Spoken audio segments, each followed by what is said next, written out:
તો એક મહત્વના સમાચાર મળી રહ્યા છે। મહત્વના સમાચારની વાત કરીએ તો મહત્વના સમાચાર એ જ બાબતે છે કે દાદાનું બુલડોઝર ફરે છે અને ફરશે તેવું હર્ષ સંઘવીએ કીધું છે।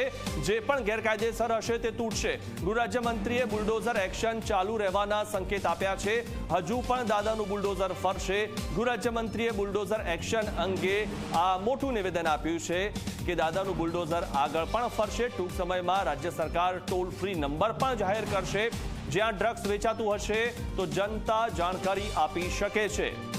તેના માટે વોટ્સએપ નંબર જાહેર કરવામાં આવશે। જો કાર્યવાહી ના થતી હોય તો પણ જનતા જાણ કરી શકે છે। એટલે કે જો તમે વારંવાર ફરિયાદ કરી છે અને ફરિયાદ નથી લેવામાં આવતી તો એ બાબતે આપ જાણ કરી શકો છો। ટોલ ફ્રી નંબર પર ફોન કરીને જનતા જાણકારી આપી શકશે।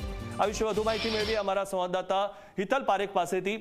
હિતલ, જે રીતે આ નંબર જાહેર કરવામાં આવશે તેનાથી શું ફાયદો થઈ શકે? કારણ કે ઘણા બધા વખત એવું પણ થતું હોય છે કે બુટલેગરોની ફરિયાદ થાય છે પરંતુ તેમની સામે ઘણી જગ્યાએ એક્શન નથી લેવાતા।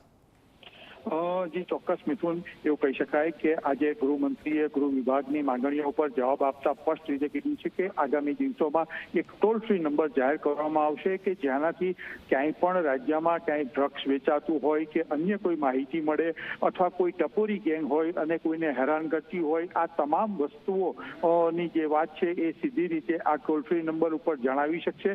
સાથે સાથે તેઓએ સ્પષ્ટ કીધું છે કે દરરોજ સાંજ સુધીમાં આ ટોલ ફ્રી નંબર પર આવેલી માહિતી જે છે એ મુખ્યમંત્રી અને ગૃહ રાજ્યમંત્રીના કાર્યાલય સુધી પહોંચી જશે એટલે તેની ઉપર એક્શન લેવાશે। સાથે સાથે તેમને ગૃહને આશ્વસ્ત કર્યા છે અને આશ્વાસન પણ આપ્યું છે કે જે તે પોલીસ સ્ટેશન વિસ્તારમાં આ પ્રકારની ઘટના બની હોય અથવા માહિતી આવી હોય અને જો સ્થાનિક પોલીસ તેની સામે કોઈ કાર્યવાહી નહીં કરે તો એ પોલીસ અધિકારીઓ સામે પણ ગૃહ વિભાગ કાર્યવાહી કરશે, એ પ્રકારની વાત કરી છે। અને સાથે સાથે ગૃહમંત્રીએ સ્પષ્ટ કીધું છે કે દર જરૂરી છે એટલે રાજ્યમાં વરઘોડા પણ કરતા રહેશે અને ક્યાંક ને ક્યાંક જોવા જઈએ તો આ પ્રકારની પ્રવૃત્તિઓ ડામવા માટે જે પગલાં લેવા પડે એ પગલાં ગૃહ વિભાગ લેશે।